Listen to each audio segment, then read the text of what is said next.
morning, everyone. Something's happening with my camera. 1 second. I don't know what's happening. Hold on. Oh, there we go. I think that's what I want. I don't know what I want. Okay. Good morning, everyone. I hope everyone is doing well this morning. Tuesday. Oh, I have to check my T-Mobile Tuesday and see what they have. So today I'm going to talk about the soul and why you shouldn't trust your soul. Why you shouldn't live from your soul completely.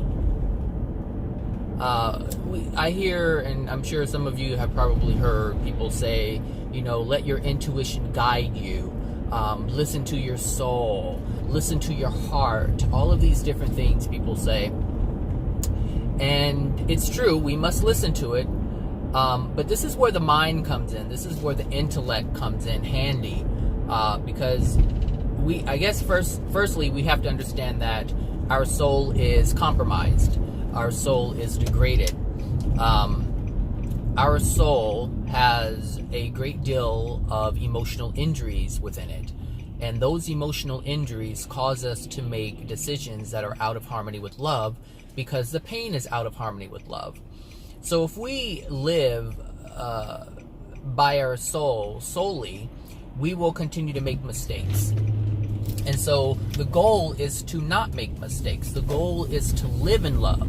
So if you have unloving things within you, that is actually causing you, let me just put it this way. Every single unloving thing that you do is coming from your soul.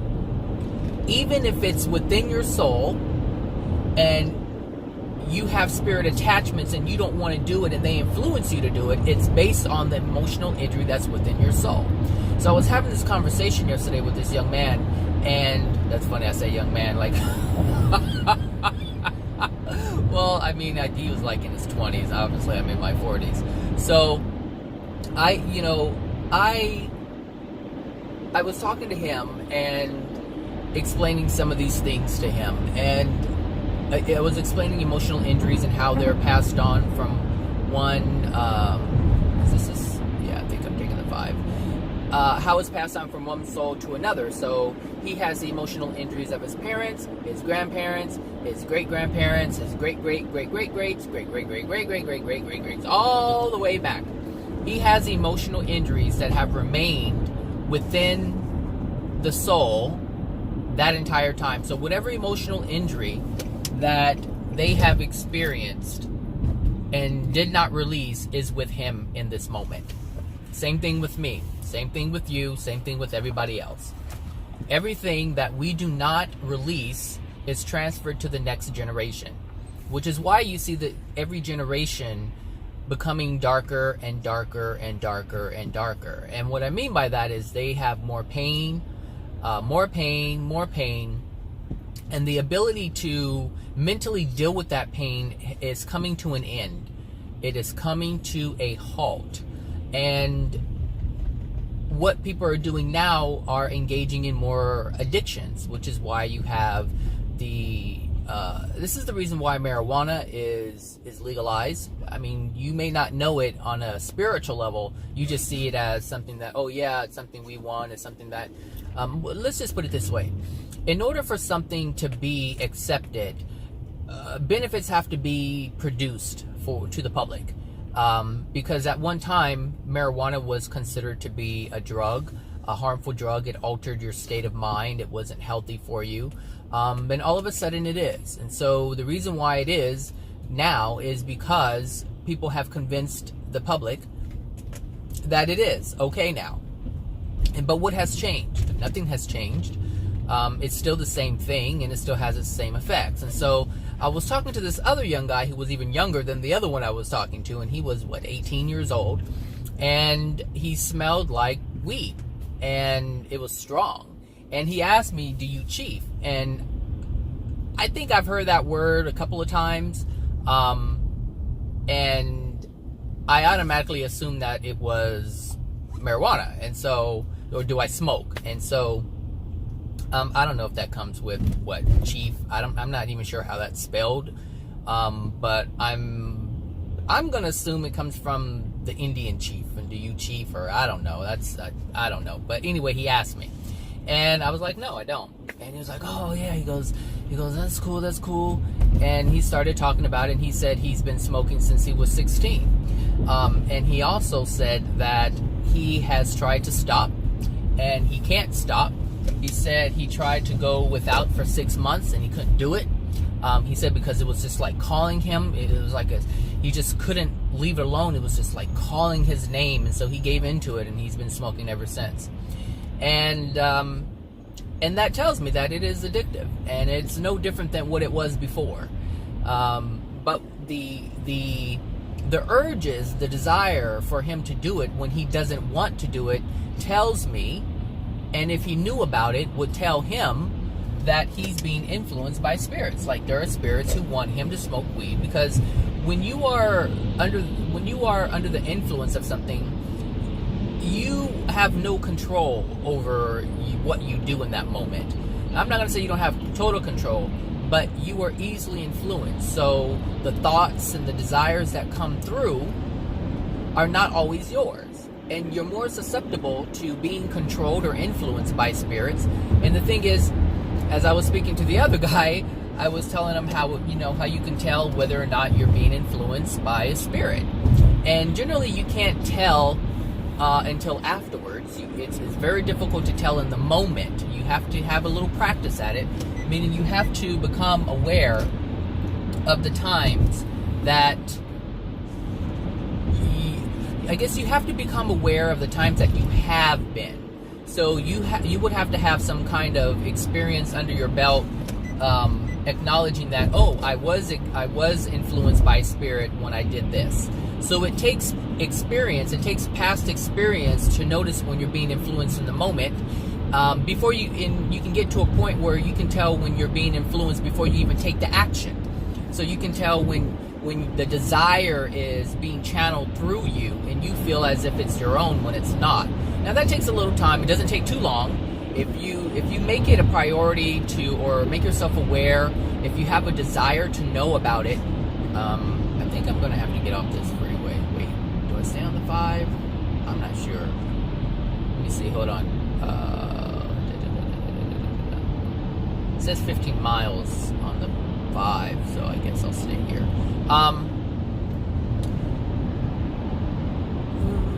It doesn't take that long, but if you make it a priority to become aware of what's going on, like if this is something you really want to know, then you'll focus on how you feel. And so one of the examples that I was using with the 20-something-year-old is when you're having sex. If you've ever had sex with someone, and after you're finished having sex, everything's said and done, you feel kind of disgusted that you're there with that person. Well, that is a telltale sign that you have been influenced by a spirit. A spirit wanted you to have sex so that they share in the feeling of having sex. And that spirit is an extremely degraded spirit. Like it has an extremely degraded soul. And because there is sex in the spirit world. But just like here on earth, you don't want to have sex with someone who is ugly. You don't want to have sex with someone who's disgusting. And that's how these spirits look in the spirit world, because of the degraded soul. So so this is one of the reasons why they will try to influence a person on earth to have sex, because nope, they're not being seen, and they're getting the feeling that they're looking for through your action of having sex that they have influenced you to have. So that's one of the reasons, in how I contrasted it to help them understand when it's his desire.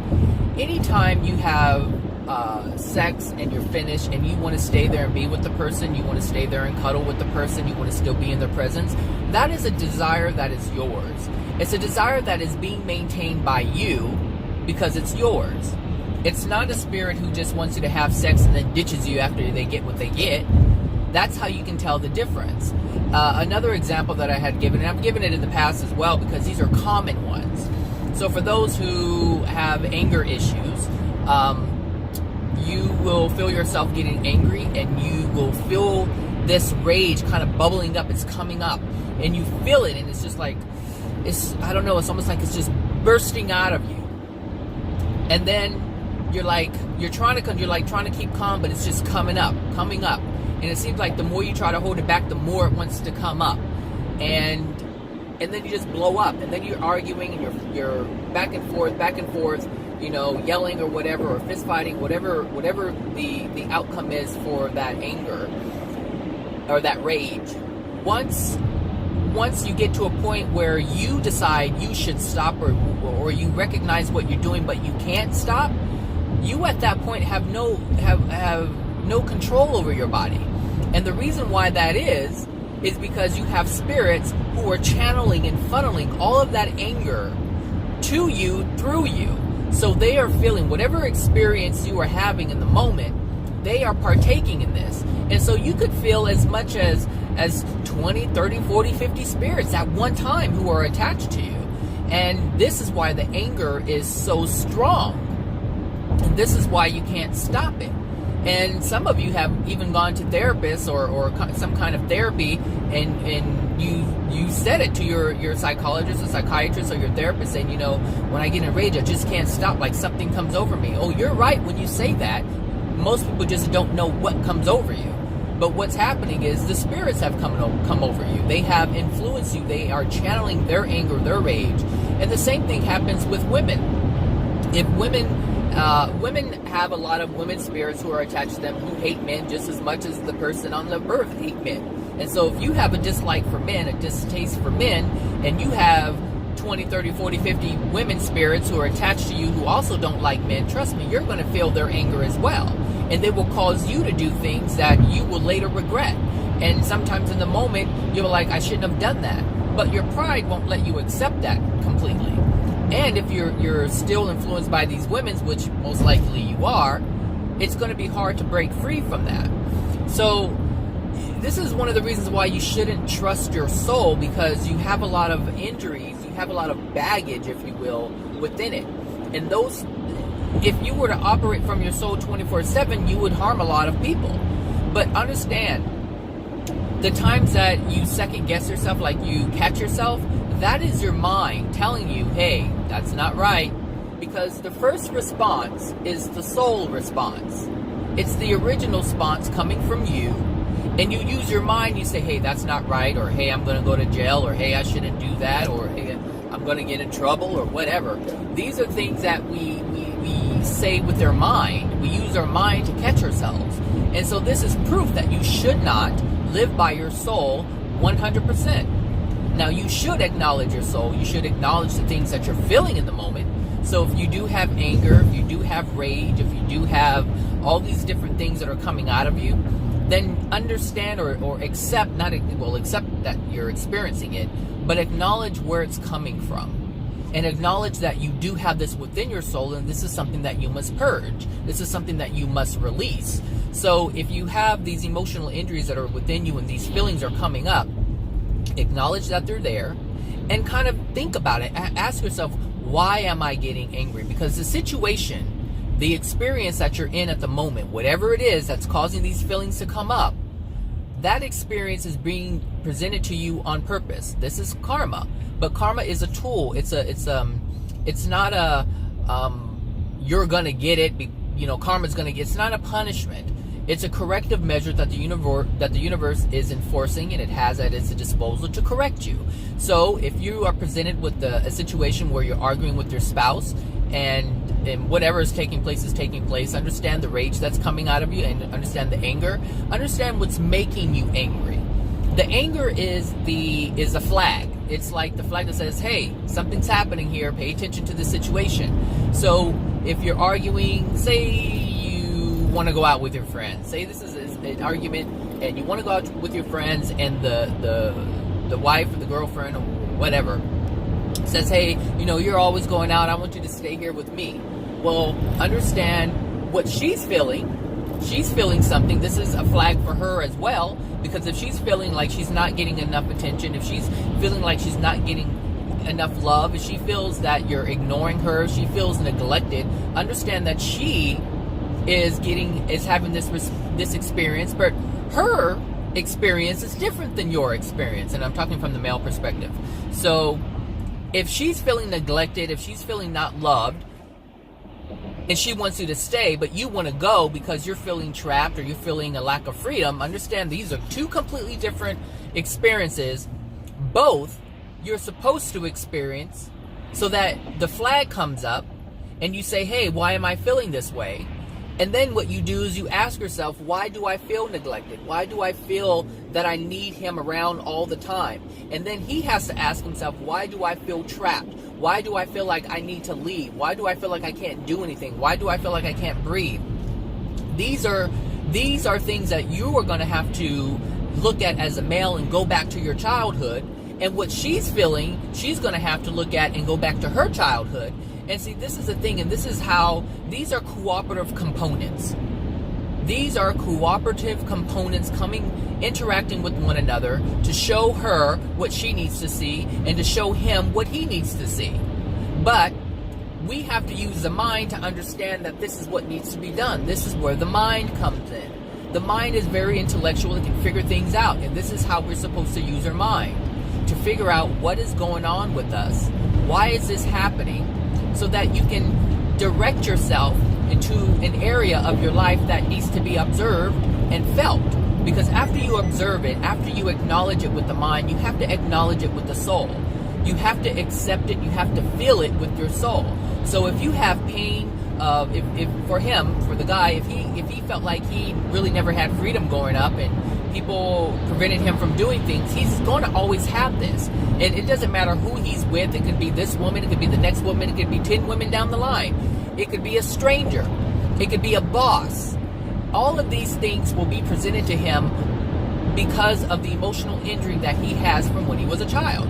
And the same thing with her. If she didn't get enough attention, if she didn't feel loved, if she felt neglected growing up by her father, then this is what's going to happen. It's going to happen with her. It's going to happen with her friends. She's going to have a circle of friends, and these friends are not going. They're always going to kind of push her out or keep her last, or not acknowledge her as much. They're not going to really take her into consideration. But she's going to be there. But she's just going to be there to feel the pain of that. And this is why it's so important to understand what we are meaning we are a soul, how it operates, what it is, why it's operating the way it's operating. It's good to understand. It's amazing to know that we even have this outlet, this experience, because once you come to know the soul, once you come to know the universe, once you come to know the laws, once you come to know the rules, and then you know the purpose of all of these things, and then the potentials that the soul has, I mean, it's the whole system is amazing. And after a while, you don't see things as being negative. You don't see things as being bad. You understand and recognize the pain, but you don't see it as being bad. It doesn't have anything negative attached to it. You just start to understand what pain is. You start to understand the benefit of it. You start to understand how much of a blessing it is. You start to understand the love behind it, because it is a tool. It is a device, if you will, an energetic thing that exists to help you understand yourself better, so that you can improve, so that you can live the life that the Creator created you to live in. It's really that simple. It's not complicated. This stuff is really easy. But this goes back to what the conversation that I was having with my friend the other day over coffee, when we were having coffee for like hours and talking. He was trying to, and he still is trying to figure out life, but he's trying to figure out life based on what everybody else knows, based on the knowledge that is out there that man has come up with. So everything that I've talked to you about, I've talked to you about the soul, I've talked to you about the universe, I've talked to you about the universal laws, I've talked to you about dimensions, I've talked to you about the different, what dimensions are. I've talked about the spirit body, physical body, all these different things. I've talked about emotions, emotional injuries, all of these things that I've ever discussed. They're all God's creations. All of it. All of it, they're God's creations. They're God's truth. They're the Creator's truth. They're not mine. Well, I'm talking about them, but they're not mine. It's not my interpretation. It's how God created it. It's how the Creator put things in place. It's how the universe operates. Science can prove these things. Logic can prove these things. And everything that I've ever said, every single thing that I've ever said in these videos, can be verified via your experience. You know that they're true based on your experience. Now, some of you may not have experienced some of the things that I've talked about, but you've experienced a handful of them at least. I haven't talked about a whole lot, but I've talked about a few. And that's how you know it's true. If you experience it, then you can validate it. You can verify the validity of it. It's that simple. But if you go to what man says, what someone else says, someone else's interpretation of it, you're always going to be lost. And this is where my friend is at this moment. He's trying to figure himself out, but he's still using man's view. So we were talking about, what were we talking about? Jesus turning water into wine. So that didn't happen. I said it didn't happen, but he was like, but it's allegory, I think he said. And he was like, you know, it's to be interpreted. And I'm like, but if you interpret something that's not true, how can you get a clear, or how can you get any truth out of something that's not, how can you get truth out of something that's untrue? You can't. Now, you may get something, I should say this, how can you get truth out of something that's not true? Now, you can get something that's true out of it, but that doesn't mean that the entirety of it is truth. And if you keep using it, you're going to keep seeing things that make sense to you, but it's not true. And this is why it's so important to understand if something happened or didn't happen. And if it did happen, then try to find the truth in that. But if it didn't, you cannot use it.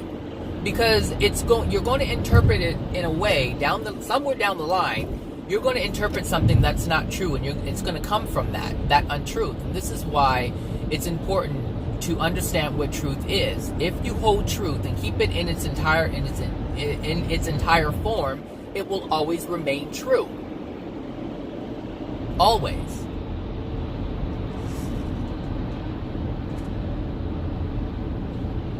If you take a truth and you alter it in any way,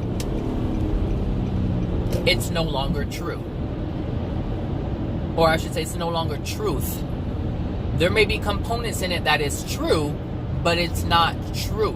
Because the whole thing must be true in order for it to be truth. If a fraction of it is not true, then it's not the truth. And something must be removed. Truth must be absolute. And the thing is, truth is absolute. So what are truths? Well, a truth is, I'm black. A truth is, I'm Hispanic. A truth is, I'm a male. A truth is, I once had black hair, but now I don't. That's a truth. Well, the truths are absolute, but they must remain intact in its form at all times.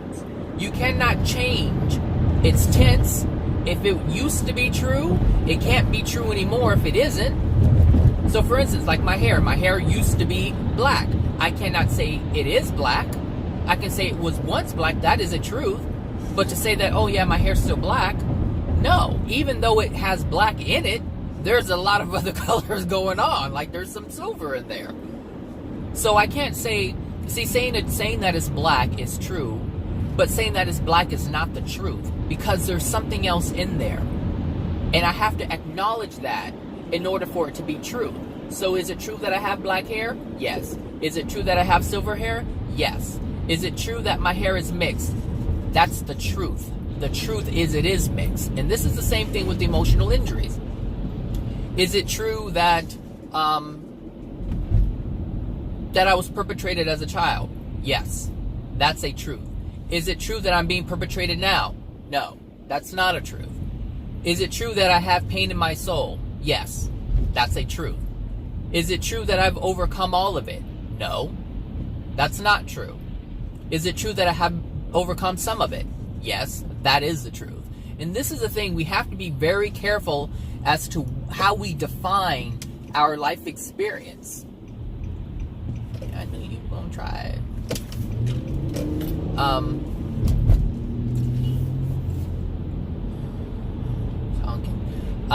It's lighter today.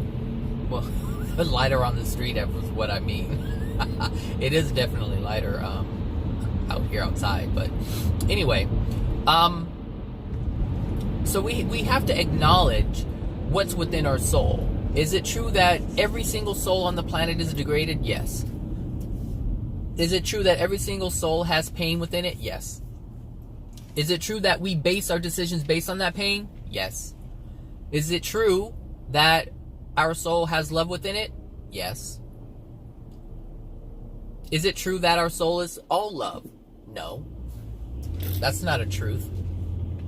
We have some, but it's not all. Is it true that we have divine love within us? No. Is it true that we were made by the divine?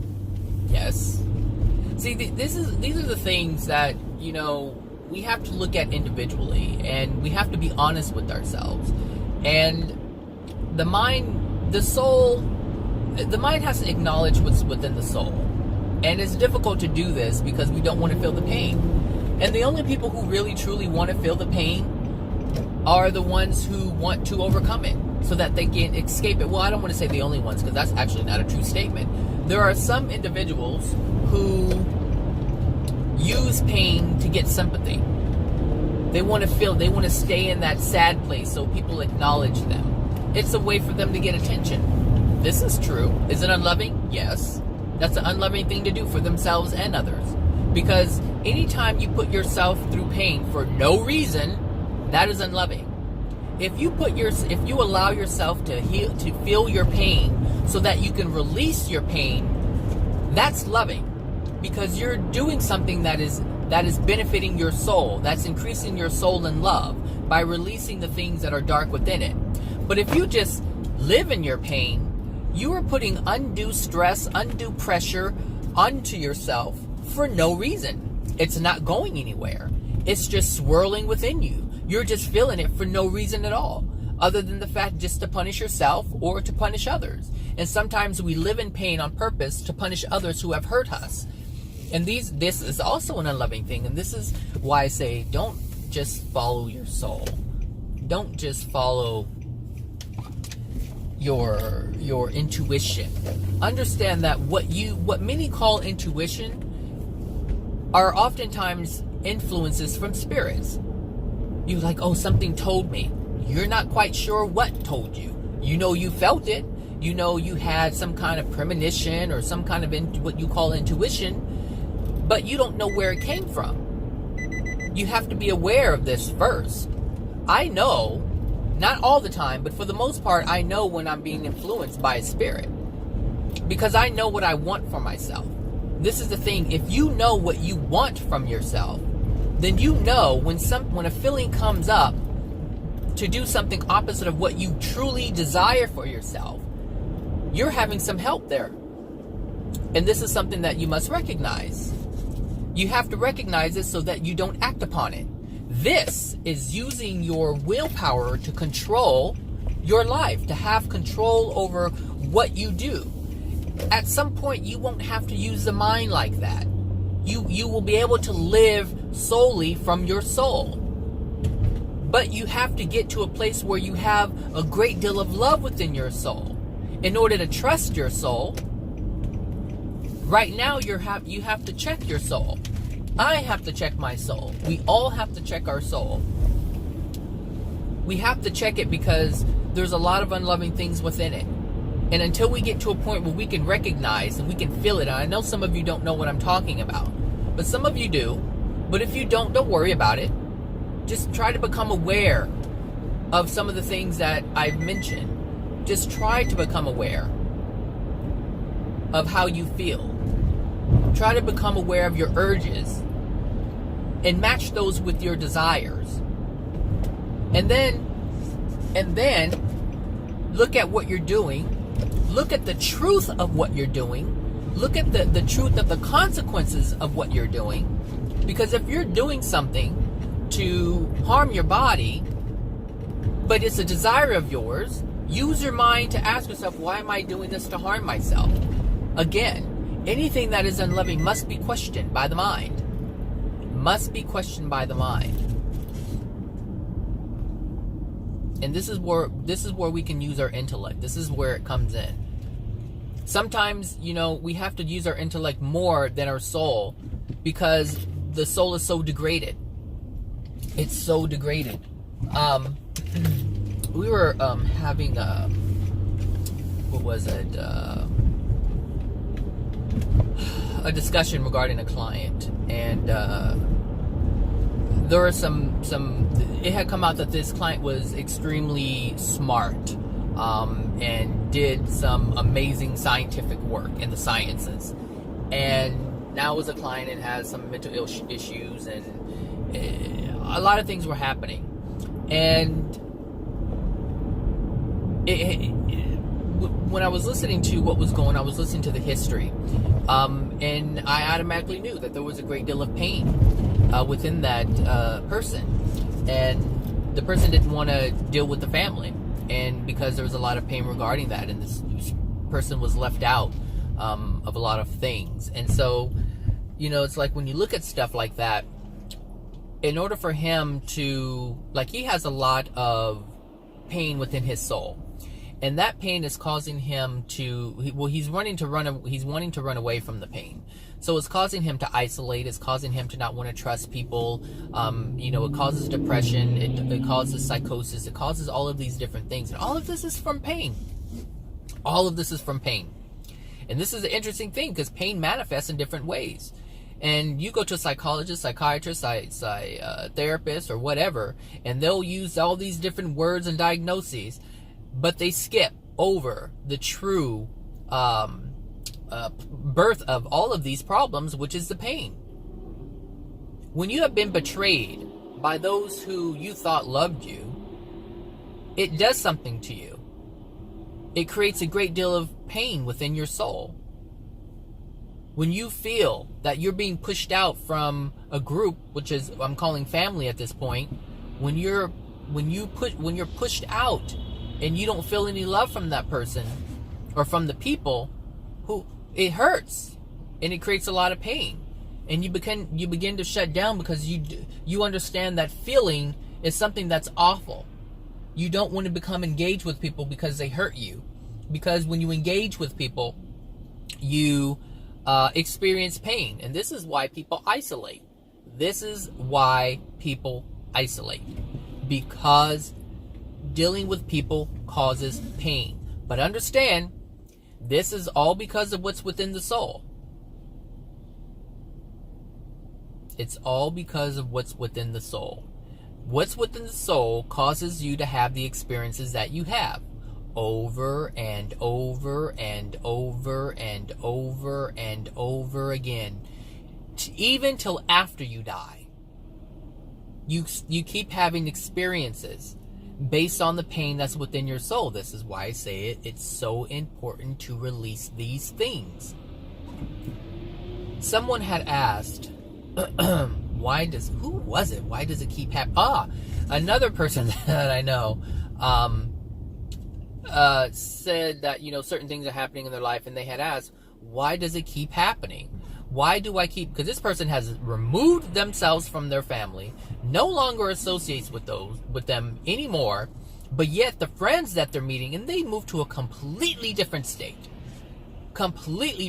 where they don't know anybody, and she is meeting the same people that her family, that is actually like her family. She can't escape it, and the reason why is because you can't escape your soul.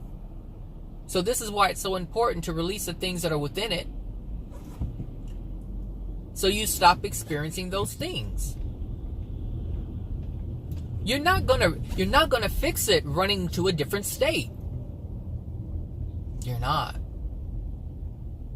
And the thing is, if you attempt to isolate, different experiences will come to you. You're going to meet strangers. Things are going to happen at work. You're always going to be presented with the same type of people. People who are going to take advantage of you. Yep. That's the way it works. People. What's happening? Oh, Uber. Okay, I'll just get out right here.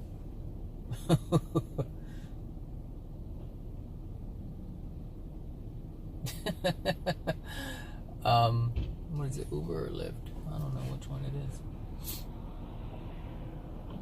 Or is it just a friend? I don't know. I'm being nosy. I don't see any emblem in the car. Anyway, so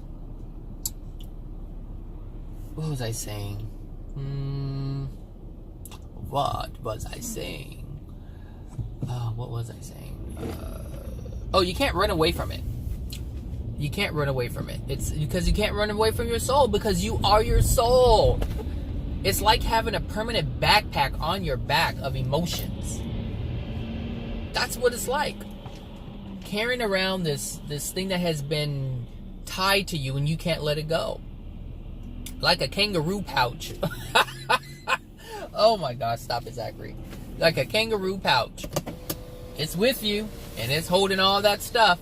And once something goes in it, it's like it zips up until you unzip it and let it go. I'm hungry. I think I'll order breakfast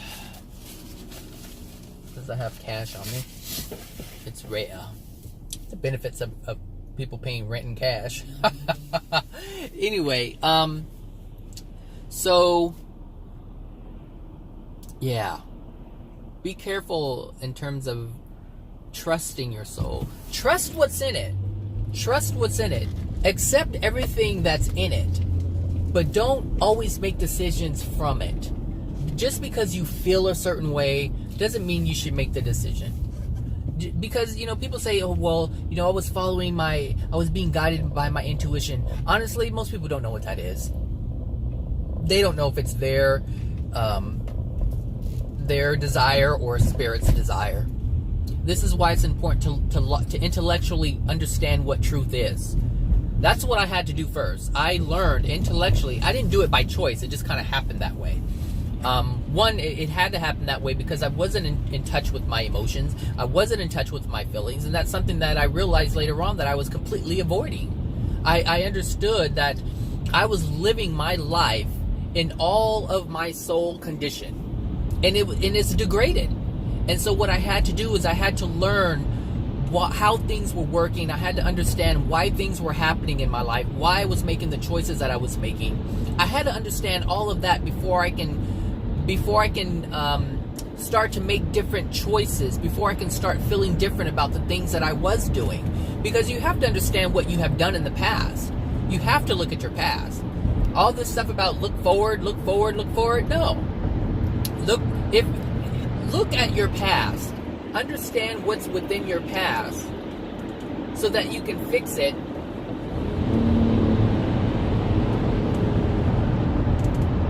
And then your future will be brighter.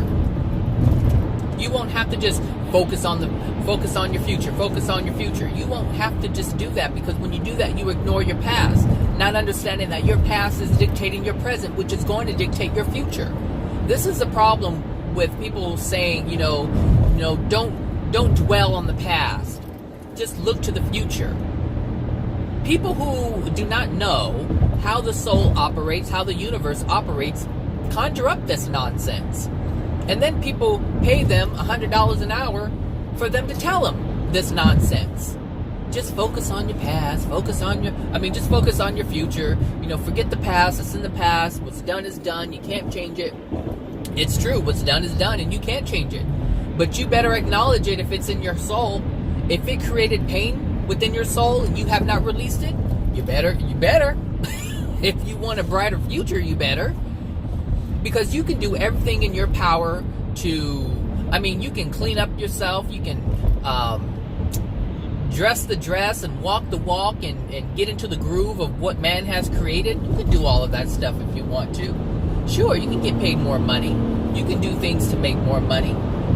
But that's not going to change the emotional injuries that are within you that's going to cause those experiences to come up.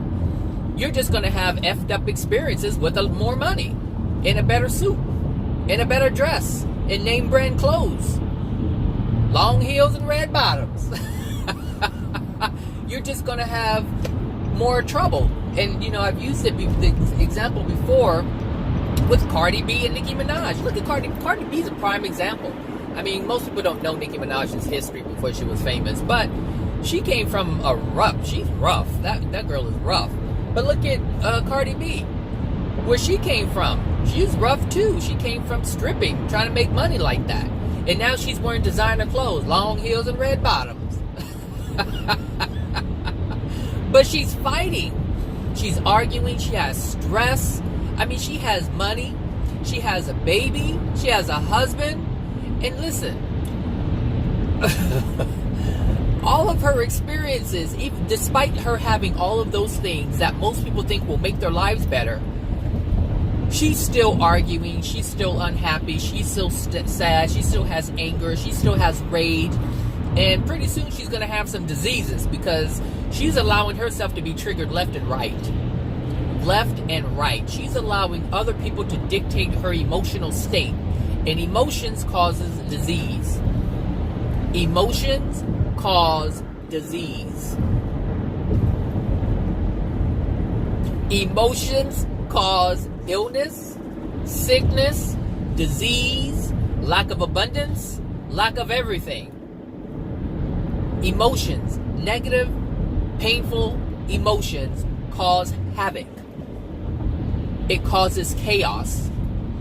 And the law of compensation, the law of karma is trying to bring order to that chaos. That's what I meant when I said there are laws that are trying to correct you because you have chaos within your soul. That's what unloving things are, chaos within the soul. And these laws, all of these laws, the law of attraction is bringing you the event. The law of cause and effect is responding to your soul for you to see what you have done. All of these laws are for you to be able to see what you're doing, what's within you, the actions that you're taking, the results that you're getting from the actions. Like all of this is for you to see, for you to improve yourself. All of it. And someone, I don't know who I was talking, I don't know which guy I was talking to, but I was mentioning Grace. It was the 20-something-year-old. I was mentioning grace and how we're here first, and there's so much grace. And I mean, despite how degraded we are, everything that is here, the Creator has put here for us to observe, to interact with, to understand what love is, what beauty is. Understand that, like, even the tree is you just look at it as a tree, but the tree is actually providing something for us. It's providing oxygen. It's cleaning the air. Like, so despite what we are doing to harm ourselves, I mean, here we are, billions of cars on the road. And what are we doing? We're polluting the very thing that we need to survive. So even in our so-called accomplishments, we are destroying ourselves. And this is what a degraded soul does. It creates something, thinks it's wonderful, but kills ourselves at the same time. That's what a degraded soul does, and it does not understand this. But the Creator has put something in place called trees that help combat what we are doing. That's what's happening. I mean, everything is in place, and if we understand the love that is even here, the beauty, in everything, the love that's with everything, that's within everything. I mean, even the elements that we use to build homes. I don't know what's going on here, and the elements are here for us to build things, to build in love. Like, it's okay to use a tree to build a house. It's okay to do that. I'm not saying that's wrong, but by gosh, I mean, like, we have to do something to replace what we take. We can't just keep taking. I mean, understand this. If someone asks you, hey, can I borrow a cup of sugar? And you give it to them. And then the next day they're like, hey, can I borrow a cup of sugar? And you give it to them. And then again they keep doing it, can I borrow a cup of sugar? Can I borrow a cup of sugar? Because they're too lazy to get it themselves. You run out. And when something runs out, when you need it, it's not there. And that's the same thing with the trees. It's like, if we keep, with any resource, there are certain resources that are just in great abundance. But there's some that we need to have an active role in replacing when we take it. We must replace what we take. We have to give back what we take. We have to. If we take something from someone, we have to give back. We have to give back in some way, shape, or form. That's how we sustain ourselves. Love must be in every action. So if us to breathe, and a tree is also given for us to build a home, that's something that was given to us in love. But because we accepted something that was loving, we must give something in return, not because we have to, but because we desire to. So like when I make these videos, like understand, like I make these videos because someone has shown me enough love to give me the answers, to show me the truth. And so it's my responsibility to be loving. And when I say responsibility, I probably shouldn't use that word, but it is a responsibility of mine to act in kind, to be loving in return. Like someone has given this information to me free of charge. They have not asked me to pay them any money for it. And so I'm sharing this information with others in a way that's different than the original person who has presented this information. I understand people don't like that person too much. And that's fine, But here's the thing. Over time, those who listen to my videos, those who learn from it and change their lives, they will come to appreciate the person who originally shared this information. And then they will come to understand the amount of love that person had to have within them to even come back to do that. Because to come back to this place, in this current condition, you're giving up a whole lot. You are giving up a whole lot. And it takes, oh my gosh, it takes so much in order to give up all your possessions, or whatever you want to call it, all the things that you have been granted because you have been loving, to come back here. Oh my gosh. Oh my. And even it's interesting because, speaking of the person who came back, the person knew, or I should say the group, because there's like 14 of them, 13 now, but the group that decided to come back knew that it was possible to come back. Like they knew it was possible. They knew it was possible to incarnate after real reincarnation, not this other crap that people call reincarnation when they're taking over people's bodies. Not that stuff. But I'm talking about real, bona fide reincarnation where a soul can come back into the earth and generate a body for itself without taking over someone else's body, without taking over someone else's, without taking another soul, or taking over another soul's body, I should say. When they realized that they could come back, and they decided why they wanted to come back, to help people understand what they are, what's going on, and to share the truth. Like they knew they wanted to do that, but they knew the process. They knew that in order to come back, they had to go through what everyone else has gone through in terms of emotional injuries and things like that. Oh my gosh.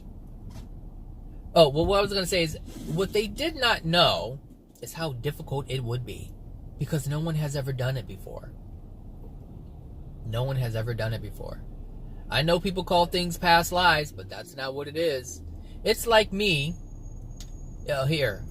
What people call past lives, like in terms of the New Age stuff, what people call past lives is equivalent to someone tying you up in your house and presenting themselves as you. It's basically a stolen identity. That's what that is. It's another soul coming into a soul has already come in incarnated, and for the first time is in the mother's womb, and another soul sees that physical body and says, I want to have another go round, and they shove themselves into that body. And they attach themselves basically to the emotional injuries of the soul. Because remember I told you the emotional injuries are transferred from soul to soul to soul. So whatever emotional injuries that, and I'm kind of skipping around, but in terms of what people call reincarnation, when the emotional injuries are transferred to the baby, to the child, to the soul that had just incarnated, who is now in the mother's womb and generating the spirit body and the physical body, that child is already susceptible to invasion. It's susceptible to attachments and overcloaking. And this is how these spirits, these other souls who have already had a go around here on earth, can link into that person and overcloak them. They can take over them, and they basically push them aside. And because the new soul doesn't have any prior consciousness, it has no idea what's happening. It doesn't have any idea that it's not supposed to be happening. Just like it's like if you have, I call them mountain people, but people who live in the mountains and they have incest. It's like the child doesn't know that they're not supposed to be having sex with their brother or their father.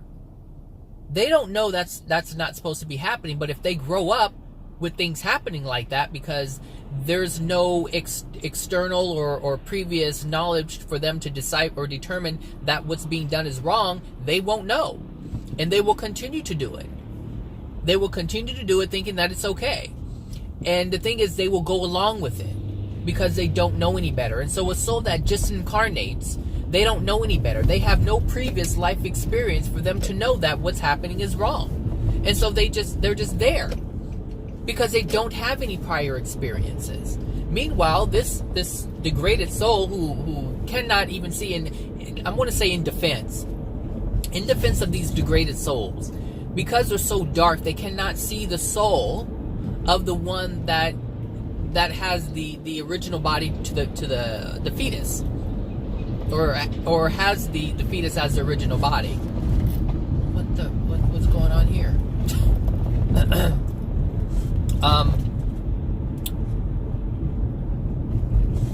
The spirits don't know that, because when a soul is degraded, they see themselves. The soul, I should say this. The degraded soul cannot see the soul that's originally in the mother's womb. And the reason why is because a darker soul cannot see a soul that has more love.